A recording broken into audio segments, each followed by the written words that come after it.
Hello, hello. Let's talk paint colors.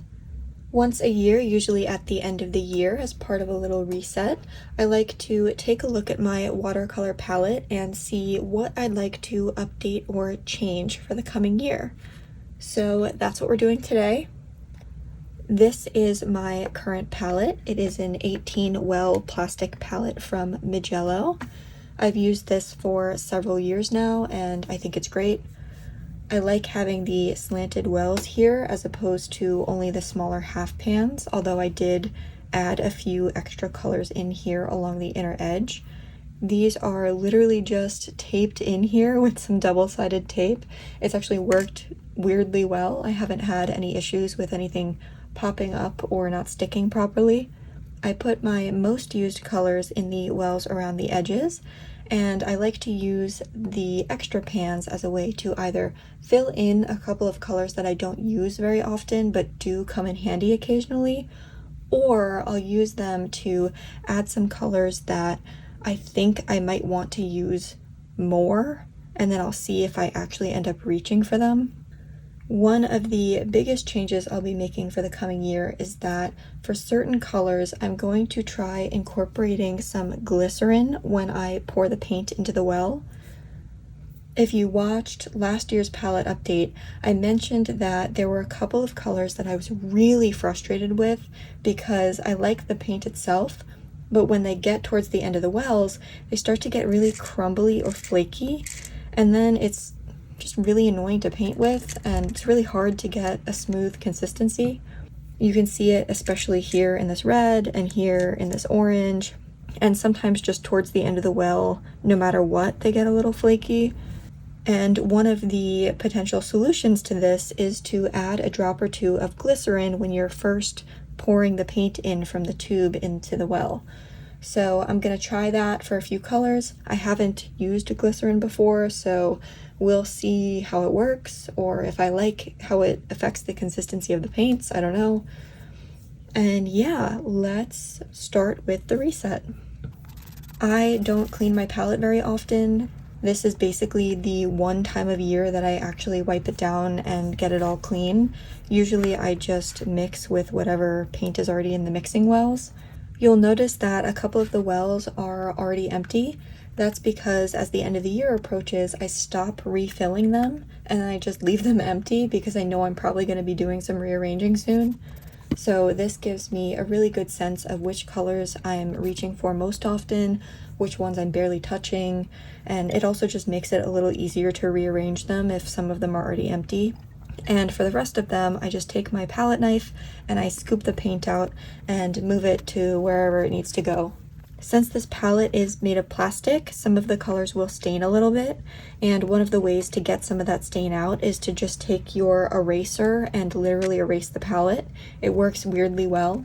So I'll get some of the worst off and then just sort of move on. A lot of the paints in here are Daniel Smith. I've also got some Da Vinci, some Sennelier, Roman Szmal, M. Graham. So there's quite a few brands in here, but the majority of them are Daniel Smith, and that I think is not changing. I'll be adding some more Da Vinci in here though. If you watched last year's video, I actually didn't make a ton of changes. I kept the colors pretty close to where they were before, so some of the ones that I had switched out were just ones where I was trying a new brand of the same color, or I was changing to a color that was very similar to the original one. This year I'm going to be making some bigger changes because one of the things that I want to work on is my color mixing.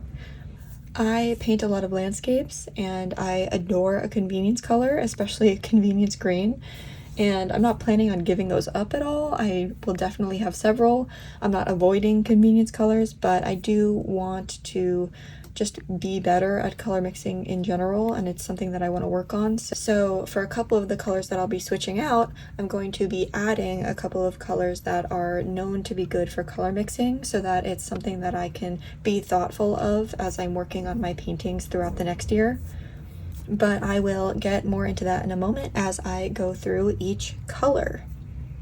And now that this is all clean and reorganized, it is time to get swatching. Apologies for the audio change, but this is my swatch sheet. I like for my swatch sheet to match the layout of my palette exactly. And I'm going to start from one side and then fill in every other color and then swing back around so that I don't have to wait for paints to dry. Starting all the way on the left here with Daniel Smith's Buff Titanium. This is pigment PW6:1.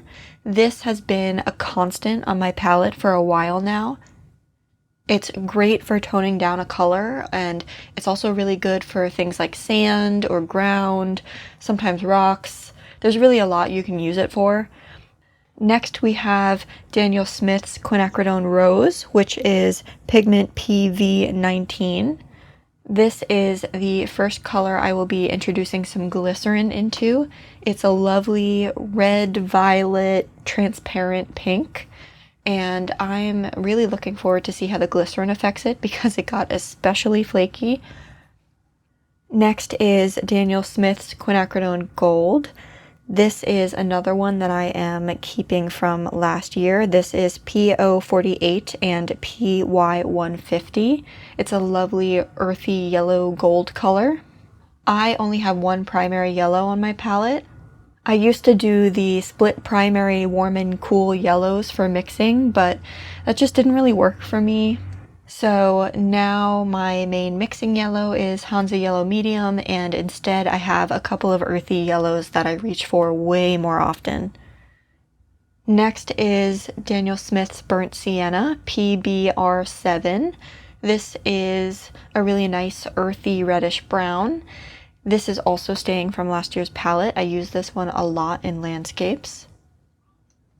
After that is Da Vinci's Burnt Umber, which is also PBR7. This is an absolute must-have color for me. I use it all the time, both on its own and in mixes.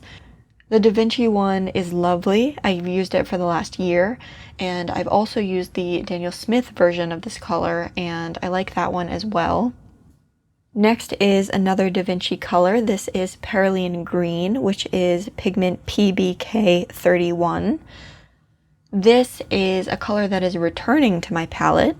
I used to have the Daniel Smith version here, and when I finished my tube of that, I decided to try out Sennelier's Greenish Burnt Umber instead, so that's what I used last year. And it's a similar color to Perylene Green. It fills the same sort of niche on the palette. And after using it for the last year, I didn't have like strong opinions one way or the other about it, but it does have 3 pigments in it, and the Da Vinci Perylene Green only has 1. I prefer to use less pigments where possible, so I'm gonna try this one out instead, and I'm excited to see how I like it. Next is another Da Vinci color. This is Da Vinci's Sap Green, which is pigments PG7 and PY42.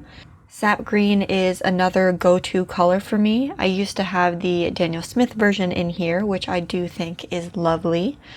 I finished my tube of it, and I'm curious about the Da Vinci one, so I am trying that one instead here. Looking at the swatches, it looks like the Daniel Smith version had a little bit more depth to it. But I actually think that's a good thing because I'm also adding Green Apatite Genuine to my palette, and that is going to cover the depth that I think I would probably be missing from Daniel Smith's Sap Green. So I actually think it'll be helpful to have a lighter green, but I'm totally making that up, so we'll see if that's true in reality. Moving into blues, we have Daniel Smith's Phthalo Blue Green shade. Pigment PB15:3, and this is one of the colors that I'm adding with an eye to mixing. I haven't had this color on my palette for a while. I haven't had any phthalos on my palette in a while, but they do tend to be helpful for mixing, so I am reintroducing them. Next is Daniel Smith's French Ultramarine. This is pigment PB29. This is another go-to color for me, just like Burnt Umber. I would say that those 2 colors are actually probably my most used on my palette, whether that's on their own, in mixes, also when they're mixed together, because my favorite gray is the like classic burnt umber ultramarine mix, so this one is absolutely staying. I am currently using French ultramarine as opposed to ultramarine, which just really granulates more. Moving up to the inner edge, we have Daniel Smith's Pyrrol Orange, which is PO73. I don't use this color very often, which is why it's on the inner edge, but it does come in handy. If you want a sense of how often I actually reach for it, I think that I have not refilled this pan since I first filled it, maybe 3 or 4 years ago. But I actually am going to refill it this time so I can try adding some glycerin to it. After that is Daniel Smith's Cobalt Teal Blue. This is PG50. It's a nice bright color. I just don't find myself reaching for it all that often. Then we have Amethyst Genuine from Daniel Smith, which is one of their Primatech colors. This one has actually been in the outer wells for a while, and I'm moving it to the inside here because I've decided it's time to acknowledge the fact that I don't use it much. I do think that it's really lovely, and I like that it has a slight shimmer to it. I don't want to get rid of it entirely, but I don't think that it should be in a well anymore. And with that, we swing back around to the beginning. Like I mentioned earlier, my primary yellow here is Daniel Smith's Hansa Yellow Medium, which is PY97. After trying out a few yellows, I've landed on this one as a nice middle-ish yellow, although to me it leans a little bit warm. After that, we have Pyrrol Red. This is also Daniel Smith. It's PR254. It's a nice, bright, sort of fire trucky kind of red. And I will be adding glycerin to this. I had some of those crumbles left that I showed earlier, and it feels bad to throw them out, but they were too frustrating to keep. After that is Daniel Smith's Yellow Ochre. This is another go-to for me. It is PY43. It's another lovely earthy yellow. It comes in super handy for landscapes, and just generally I just really like this color. After that is Daniel Smith's Indian Red, which is PR101. And this is a color that actually was in the inner edge and is getting put back in a well. This is a pretty opaque color. It has some really nice granulation. It creates a lovely gray when mixed with cerulean, and I just like it. And after that, we have Daniel Smith's Van Dyke Brown, which is PBR7. This is another brown that I've been using for a while. It's a nice dark brown. It's definitely a convenience color. I probably don't really need it here with all of the other browns that I have, but I use it often enough that like it really does justify keeping it. So this is staying.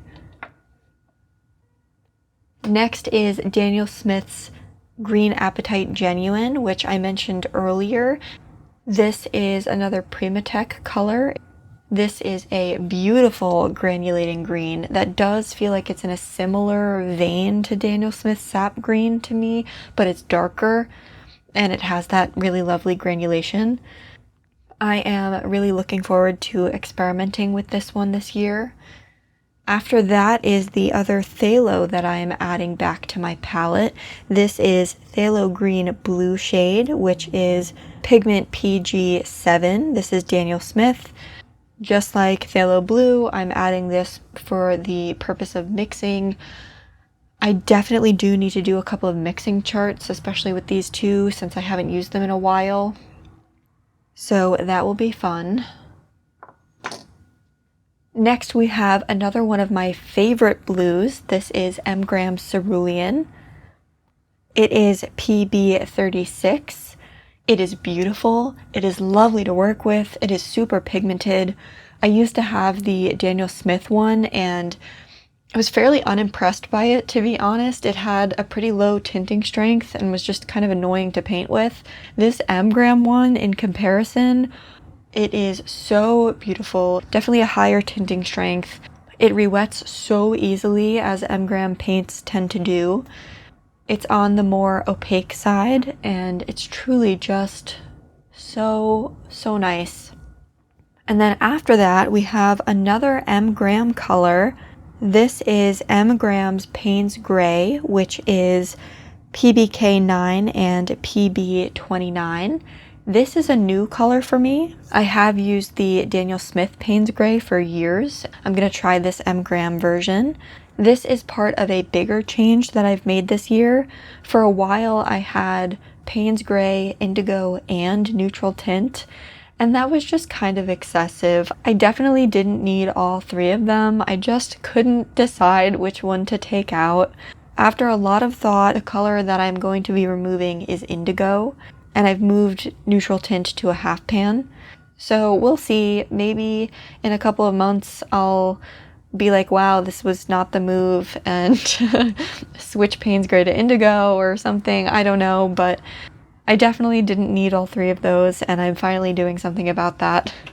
Now, last few here, moving back up to the top row, we have this Roman Szmal Potter's Pink, which is PR 233. This is a really great earthy pink. I have also used Daniel Smith's version of this one before, but just like the Cerulean, it was pretty low tinting strength, and I wasn't enjoying using it. This Roman Szmal one definitely leans more pink and has a higher tinting strength. Really enjoy using it a lot more. I only have a pan of this. I don't have a tube. I'm not sure if they make tubes, so I just stuck that one in here. It has some really nice granulation as well. After that, we have Daniel Smith's Lavender, which is PW6, PV15, and PB29. This one has that white pigment in it, so it's a little more opaque. And it's another one of those colors that just very occasionally is exactly what I need. So this has been on my palette for a while, and it's always been used just like, you know, very occasionally. This is what I need. And then finally, last but not least, we have Daniel Smith's Neutral Tint, which is PBK 6, PV 19, and PB 15. Like I was saying before, I used to have Indigo, Payne's Gray, and Neutral Tint. I'm going to try not to use Neutral Tint because since I'm supposed to be working on my mixes, I want to be able to mix my own darker colors based on the colors that I'm already using in whatever painting I'm working on. So I'm leaving this here on the outer edge with the intent to probably remove it next year, but I don't know how that's going to go because Neutral Tint is so convenient. So I am going to leave it here, like knowing that I do like a convenience color, and I'll see if I find myself still reaching for it, but I did want to move it because I do want to try to be mixing my own more often. But you know what? We will see. And that is all of the colors in my palette for 2026. Unless I decide I hate it and change it in a couple of months. I don't know. We'll see. But I did put a lot of thought into this, so I'm fairly confident that it will work for me. And I did keep a lot of my go-tos the same, so theoretically I should be good to go. But you know, it takes time to get to know your paints and your palette and how they work together and what you can achieve with them. So that is really what the next year is for. If you've stuck with me this long, thank you so much. I super appreciate you. I know this was a longer one. If you enjoyed the video, please leave a like and consider subscribing if you want to see more from me. I would love to hear what colors you will be using in 2026, or if there are any go-tos that you absolutely must have on your palette at all times, or any recommendations for me. I will link all of these colors below in case you're interested in checking them out, and I will also link last year's palette in case you want to take a look at what my palette used to look like. And yeah, if I post this before the new year, then Happy New Year. I hope you have a great start to your 2026. Thank you for watching, and I will see you in the next one.